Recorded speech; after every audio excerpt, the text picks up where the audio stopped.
ಆ ಹೂವು ಪುಣ್ಯದೆ. ಆದ್ರೆ ಇವಳಗ್ ಸೇರೋಕ್ ಮುಂಚೆ ಯಾರ ಹತ್ರ ಇತ್ತು ಯಾರಿಗ್ ಗೊತ್ತು?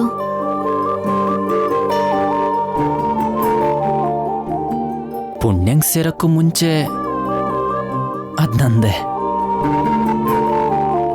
ನಮ್ದೇ ಅನ್ಕೊಳ್ಳೋ ಪ್ರತಿಯೊಂದು ಕೂಡ ನಮ್ದಲ್ಲ. ಅದ್ ಯಾರಿಗ್ ಸಿಗ್ಬೇಕೋ ಅವ್ರಿಗೆ ಸಿಗೋದು.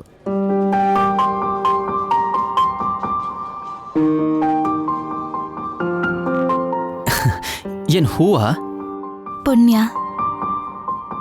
ಅಯ್ಯೋ ಮಾಲಾ, ನೀನ್ ಏನ್ ಹೇಳ್ತಾ ಇದೀಯೋ ನಂಗೆ ಅರ್ಥನೇ ಆಗ್ತಿಲ್ಲ. ನೋಡು, ನಿನಗ ಅರ್ಥ ಮಾಡ್ಸೋಷ್ಟು ತಾಳ್ಮೆ ನಮ್ ಹತ್ರ ಇಲ್ಲ. ಹೋಗು ಹೋಗು. ನಾನು ಹೋಗಲ್ಲ. ಏನ್ ಮಾಡ್ತೀಯಾ? ಹಾಗಾದ್ರೆ ನೀನ್ ಇಲ್ಲೇ ಇರು, ನಾವೇ ಹೋಗ್ತೀವಿ. ನಡಿ ಮಾಲಾ. ಪುಣ್ಯ, ಜಾಗ ಬಿಡು. ಬೇಡ, ಆಗಲ್ಲ. ನೀನ್ ಇಲ್ಲೇ ಇರಬೇಕು. ಥ್ಯಾಂಕ್ಸ್ ಅಂತೂ ಹೇಳಲಿಲ್ಲ. ಅಟ್ಲೀಸ್ಟ್ ಒಂದ್ ಸೆಲ್ಫಿ ಆದ್ರೂ ತಗೊಳ್ಳೋಣ. ಪ್ಲೀಸ್ ಪ್ಲೀಸ್, ನಂಗೋಸ್ಕರ. ಅವೆಲ್ಲ ಆಗಲ್ಲ, ಅದೆಲ್ಲ ಆಗಲ್ಲ. ನೀನಂತೂ ಬಿಡಲ್ಲ ಅಲ್ವಾ? ಸರಿ. ಸರಿ, ಈ ಕಡೆ ಬಾ. ಬಾ.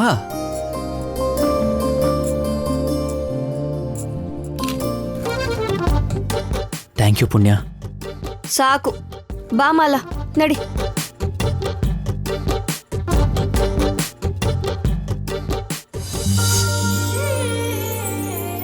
ಎಸ್.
ಇವನೇನು ಇಷ್ಟು ಖುಷಿಯಾಗಿ ಫೋನ್ ನೋಡ್ಕೊಂಡು ಹೋಗ್ತಾ ಇದ್ದಾನಲ್ಲ?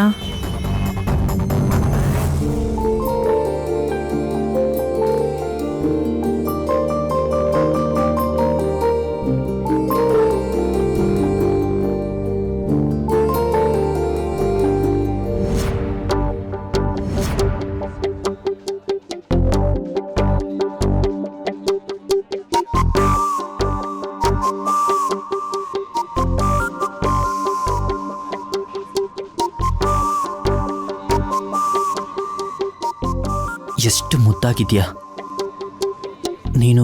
ಕೋಪ ಮಾಡ್ಕೊಂಡಾಗ ಎಷ್ಟು ಚೆನ್ನಾಗಿ ಕಾಣಿಸ್ತೀಯ ಗೊತ್ತಾ? ಇನ್ಮೇಲಿಂದ ನಾನು ಚಾನ್ಸ್ ಸಿಕ್ದಾಗೆಲ್ಲ ಫೋಟೋ ತೆಗಿತಾನೆ ಇರ್ತೀನಿ. ನಾಳೆ ದಿನ ನಮ್ಮ ಮದುವೆ ಆದ್ಮೇಲೆ ಈ ಫೋಟೋನೆಲ್ಲ ಫ್ರೇಮ್ ಮಾಡಿಸಿ ಹಾಲಲ್ಲಿ ಹಾಕಿಸ್ತೀನಿ. ನಮ್ಮ ಸ್ವೀಟ್ ಮೆಮೊರೀಸಿಗೋಸ್ಕರ ಇದನ್ನ ಇಟ್ಕೋತೀನಿ.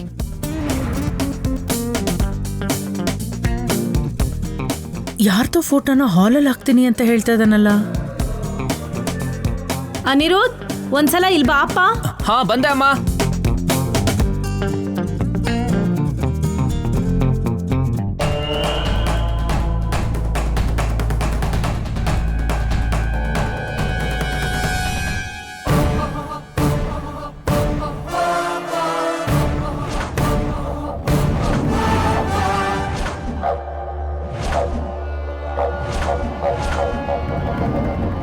ಈಗ ಫೋಟೋ ತಕ್ಕೊಳ್ಳೋಷ್ಟು ಹತ್ರ ಆಗೋಗಿದ್ದಾರಾ? ಬೆಕ್ಕು ಕಣ್ಮುಚ್ಕೊಂಡು ಹಾಲು ಕುಡಿದ್ರೆ ಯಾರಿಗೂ ಗೊತ್ತಾಗೋಲ್ಲ ಅಂತ ಅನ್ಕೊಂಡಿದ್ದಾರೆ ಇವರಿಬ್ರು. ನಿಲ್ಲಿಸ್ತೀನಿ. ಅಮಾವಾಸ್ಯೆ ಬರೋ ಅಷ್ಟ್ರಲ್ಲಿ ಇವ್ರ ಆಟ ನಿಲ್ಲಿಸ್ತೀನಿ. ಪುಣ್ಯಗೆ ಸಮಾಧಿನ ಕಟ್ಟಿಸ್ತೀನಿ. ಕಟ್ಟಿಸ್ತೀನಿ.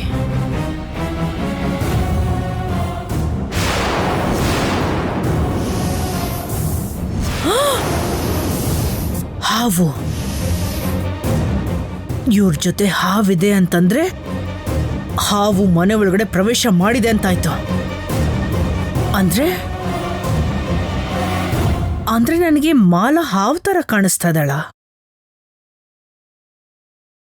ಇಲ್ಲ ಅಂದ್ರೆ ಇದು ಬೇರೆ ಹಾವ?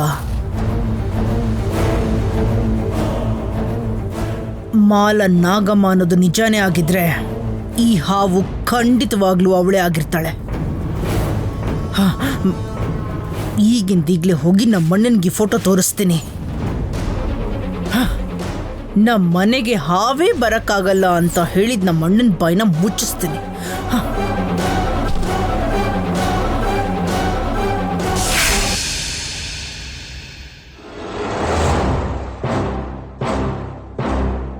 ಬೇಡ. ಈ ಫೋಟೋನ ನೋಡಿದ್ರೆ ಅಣ್ಣ ನಾನು ಬೇಕು ಅಂತಾನೆ ಮಾಡಿದ್ದೀನಿ ಅಂತ ಅಂದ್ಕೊಂಡ್ಬಿಡ್ತಾನೆ.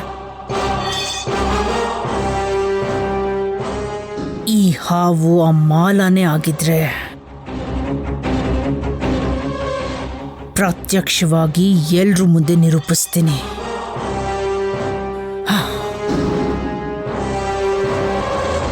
ಹೇ ನಾಗಮ್ಮ, ಸರಿಯಾಗಿ ಸಿಕ್ಕಾಕೊಂಡಿದ್ಯೆ. ಈ ಫೋಟೋನ ತೋರಿಸಿ ನಿನ್ ಕಥೆನ ಈಗ ಮುಗಿಸ್ಬಿಡ್ತೀನಿ ನಾನು.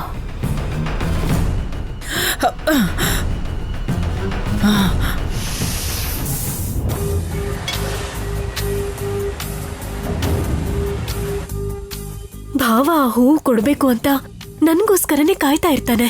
ನನ್ನ ನೋಡಿದ ತಕ್ಷಣ ಈ ಹೂವು ನಿನ್ಗೋಸ್ಕರನೇ ಹುಟ್ಟಿದೆ ಪರಿಣಿಕಾ ಅಂತ ಆ ಹೂ ನನ್ ತಲೆ ಮುಡಿಸ್ತಾನೆ. ಯೋ,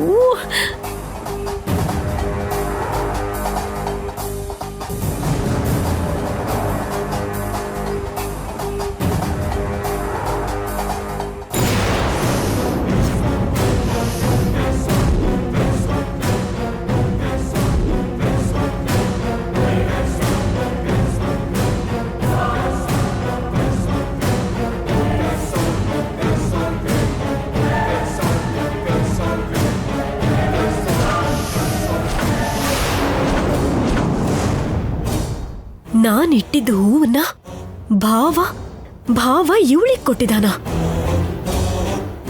ನನ್ ತಲೆಗ್ ಮುಡಿಸ್ಬೇಕಾಗಿದ್ದ ಹೂವನ್ನ ಅವಳ ತಲೆಗ್ ಮುಡಿಸಿದಾನ. ಇವಳನ್ನ ಏಯ್ ಪುಣ್ಯ,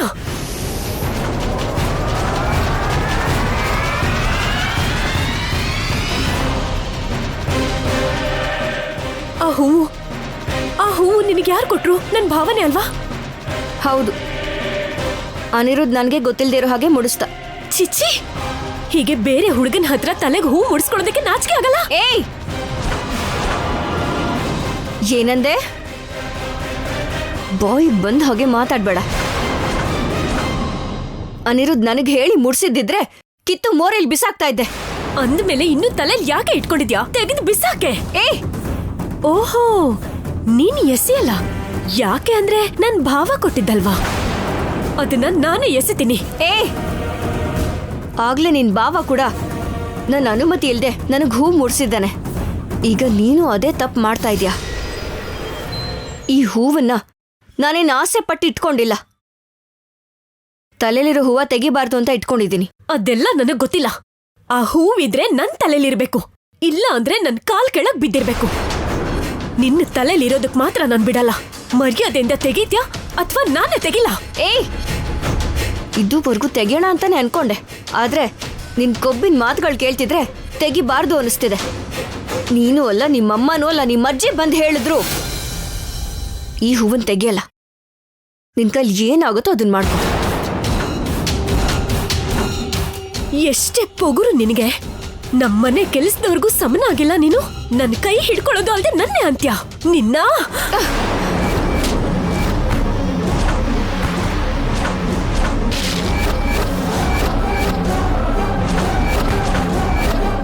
ಕೈಗಳು ನನಗೂ ಇದೆ, ಅದಕ್ಕೆ ಹಿಡ್ಕೊಳ್ಳೋದು ಗೊತ್ತು, ವಾಪಸ್ ಹೊಡೆಯೋದಕ್ಕೂ ಗೊತ್ತು. ಮರ್ಯಾದೆಯಾಗಿ ಕೈ ಇಳಿಸು, ಇಲ್ದೆ ಹೋದ್ರೆ ನಿನ್ ಕೊಬ್ಬನ ನಾನ್ ಇಳಿಸ್ತೀನಿ. ಇಳಿಸು, ಇಳಿಸೆ. ನನ್ನ ಮನೆಗ್ ಬಂದು ನನಗೆ ವಾರ್ನಿಂಗ್ ಕೊಡ್ತೀಯಾ? ಇದೆಲ್ಲದಕ್ಕೂ ಕಾರಣ ನನ್ ಭಾವ. ಭಾವ ಭಾವ ಭಾವ ಭಾವ ಭಾವ ಭಾವ. ಏನ್ ಪರಿಣಿಕಾ, ಏನಾಯ್ತು? ಇವಳಿಗೆ ಹೂವು ಯಾಕೆ ಕೊಟ್ಟೆ? ಹಾ, ಕೊಟ್ಟೆ ಏನಿವಾಗ? ಆ ಹೂವು ನಿನ್ ಕಣ್ಣಿಗೆ ಕಾಣಿಸೋ ತರ ಮಾಡಿದ್ದೆ ನಾನು. ಆ ಹೂವು ಕೊಡ್ಬೇಕಾಗಿರೋದು ನನಗೆ, ಸಂತೋಷವಾಗಿರ್ಬೇಕಾಗಿರೋದು ನಾನು. ಸ್ವಂತ ಅತ್ತೆ ಮಗಳನ್ನ, ಮದುವೆ ಆಗ್ಬೇಕಾಗಿರೋ ಹುಡುಗಿನ ಬಿಟ್ಟು ಯಾರೋ ಕೆಲ್ಸದವಳಿಗೆ ಕೊಟ್ಟು. ಐ ಮುಚ್ಚೆ ಬಾಯಿ.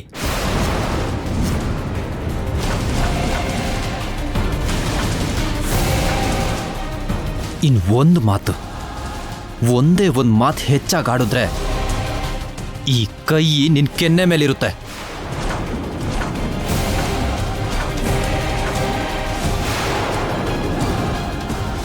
ಒಂದು ಹೂಗೋಸ್ಕರ ಈ ಥರ ಎಲ್ಲ ಮಾತಾಡಿದ್ರೆ ಅದನ್ನು ಕೇಳಿಸ್ಕೊಂಡು ನಾನು ಸುಮ್ಮನೆ ಇರಲ್ಲ. ಅವಳಿಗೆ ಬೈದ್ರೆ ನಿನಗ್ ಕೋಪ ಬರುತ್ತೆ. ಅವಳೇನಾದ್ರೂ ನಿನ್ ಲವ್ವರ, ಬಂಧುನ, ಕನಿಷ್ಠ ನಿನ್ ಫ್ರೆಂಡಾ? ಅದು ಎಲ್ಲದಕ್ಕಿಂತ ಹೆಚ್ಚು.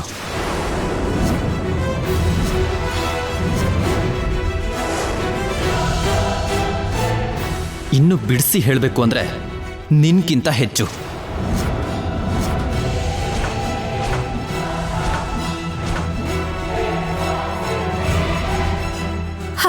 ಹಾಗಾದ್ರೆ ನಾನ್ಯಾರು ಭಾವ? ನಿನ್ನತ್ತೆ ಮಗಳಲ್ವಾ? ನನಗ್ ನಿನ್ಮೇಲೆ ಹಕ್ಕಿಲ್ವಾ? ಹೇಳು ಭಾವ, ಹೇಳು. ಇಲ್ಲ, ದೊಡ್ಡ ಅಹಂಕಾರಿ ನೀನು. ಆವೇಶ ಬಿಟ್ರೆ ಬುದ್ಧಿ ಇಲ್ದಿರೋ ದಡ್ಡಿ ನೀನು. ಹೌದು, ನಾನು ದಡ್ಡಿನೇ. ನಿನ್ ಮೇಲೆ ಹುಚ್ಚು ಪ್ರೀತಿ ಇಟ್ಕೊಂಡಿರೋ ದಡ್ಡಿ ನಾನು. ನಾನ್ ನಿನಗೇನು ಅಲ್ಲ ಅಲ್ವಾ? ನನ್ನ ಹೂ ನನಗೆ ಕೊಡಿಸು ಭಾವ, ನನ್ನ ಹೂ ನನಗೆ ಕೊಡಿಸು. ಕೊಡಲ್ಲ.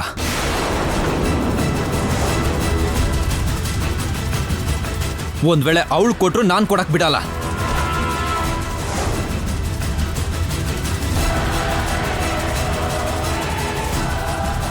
ನನ್ನ ತಾಳ್ಮೆನ ಪರೀಕ್ಷೆ ಮಾಡಬೇಡ ಭಾವ. ನನಗ್ ತಲೆ ಕೆಟ್ರೆ ನನ್ನ ಅಮ್ಮನಿಗಿಂತ ಮೆಟ್ಲು ನಾನು. ಮರ್ಯಾದೆಯಿಂದ ಆ ಹೂವನ್ನ ನಾನು ಕೊಡಿಸು.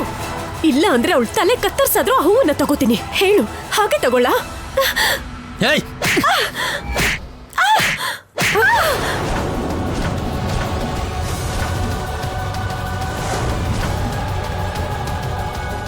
ಸ್ವಲ್ಪ ಮನುಷ್ಯರ ತರ ಬಿಹೇವ್ ಮಾಡು.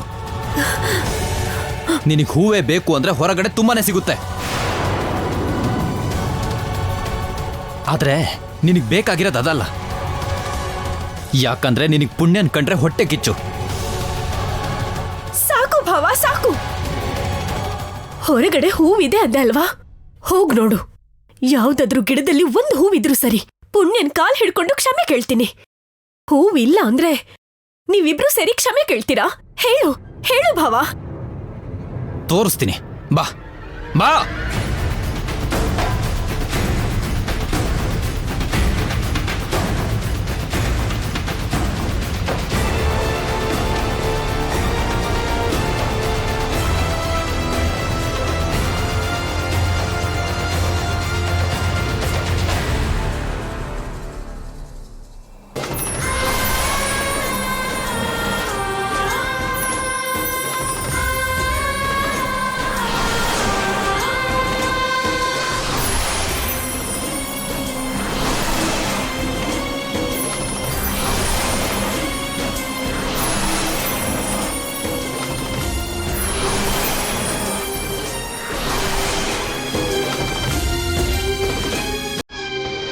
ಬಾ, ಅಲ್ಲಿ ನೋಡಲ್ಲಿ.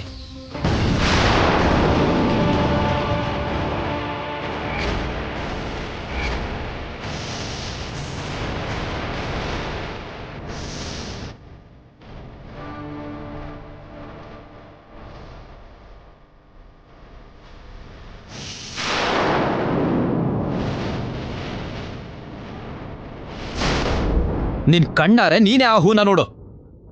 ನೋಡು ಪರ್ಣಿಕಾ, ಮಾತಾಡೋಕ್ಕೂ ಮುಂಚೆ ಕನ್ಫರ್ಮ್ ಮಾಡ್ಕೊಂಡು ಮಾತಾಡಿದ್ರೆ ಚೆನ್ನಾಗಿರ್ತಿತ್ತು.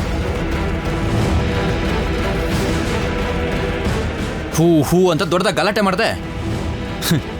ಅದಕ್ಕೋಸ್ಕರ ಪ್ರಾಣ ತೆಗಿಯಕ್ಕೂ ಹೋಗಿದ್ದೆ.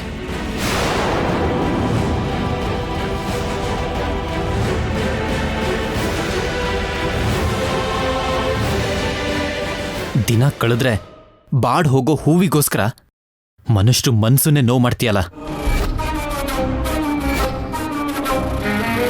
ಆ ಹೂನೇ ಹಾರ ಮಾಡ್ಕೋ. ಬಾ ಪುಣ್ಯ.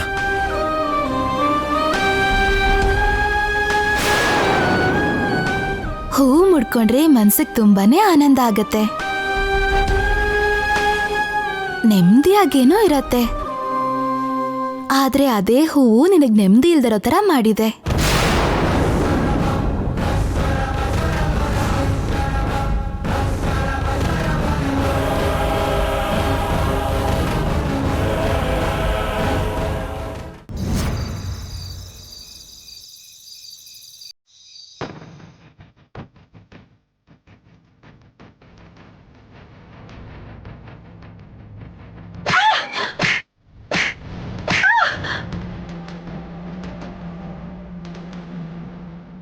ಹೂವು ಮುಡ್ಕೊಂಡ್ರೆ ಮನ್ಸಿಗೆ ತುಂಬಾನೇ ಆನಂದ ಆಗತ್ತೆ, ನೆಮ್ಮದಿಯಾಗೇನೋ ಇರತ್ತೆ. ಆದ್ರೆ ಅದೇ ಹೂವು ನಿನಗ್ ನೆಮ್ಮದಿ ಇಲ್ದಿರೋ ತರ ಮಾಡಿದೆ.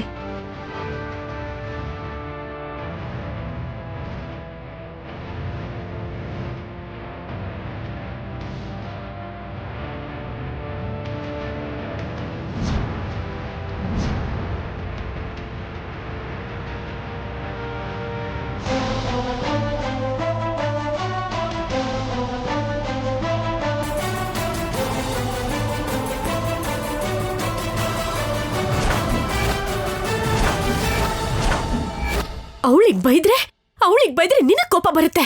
ಅವಳೇನಾದ್ರೂ ನಿನ್ ಲವ್ವರ, ಬಂಧುನ, ಕನಿಷ್ಠ ನಿನ್ ಫ್ರೆಂಡಾ? ಅದ್ ಎಲ್ಲದಕ್ಕಿಂತ ಹೆಚ್ಚು. ಇನ್ನು ಬಿಡಿಸಿ ಹೇಳ್ಬೇಕು ಅಂದ್ರೆ ನಿನ್ಗಿಂತ ಹೆಚ್ಚು.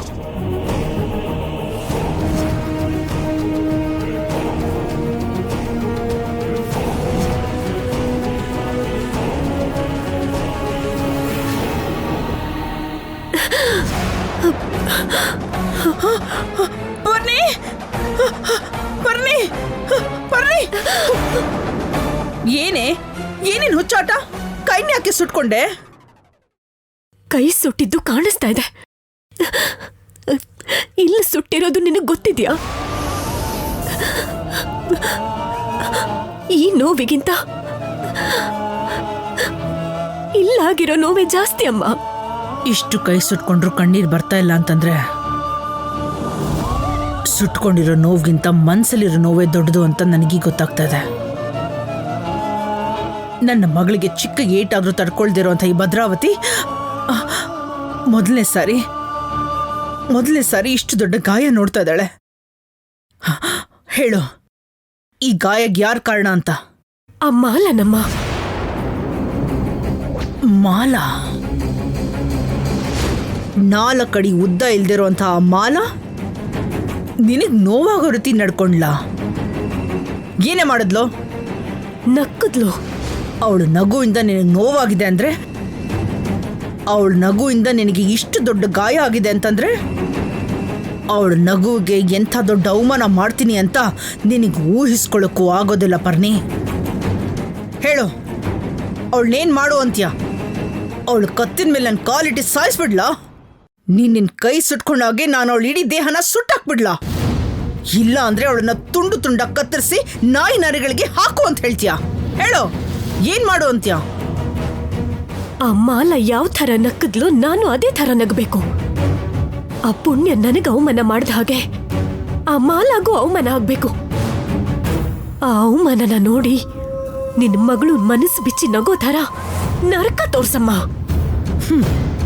ಅರ್ಥ ಆಯ್ತು. ಸಾಯಿಸಿದ್ರೆ ಒಂದೇ ಸಾರಿ ಸತ್ತು ಹೋಗ್ತಾಳೆ. ಅವಳಿಗೆ ಮಾತಲ್ಲಿ ಚಾಟಿಯಲ್ಲಿ ನಿಧಾನಕ್ಕೆ ಹೊಡಿತಾ ಹೋಗ್ಬೇಕು. ಅವಳು ಸತ್ತ ಮೇಲೆ ಅವಳು ಪ್ರಾಣನ ನಾವು ತೆಗ್ದಿದೀವಿ ಅಂತ ಕೂಡ ಅವಳಿಗೆ ಗೊತ್ತಾಗಬಾರ್ದು.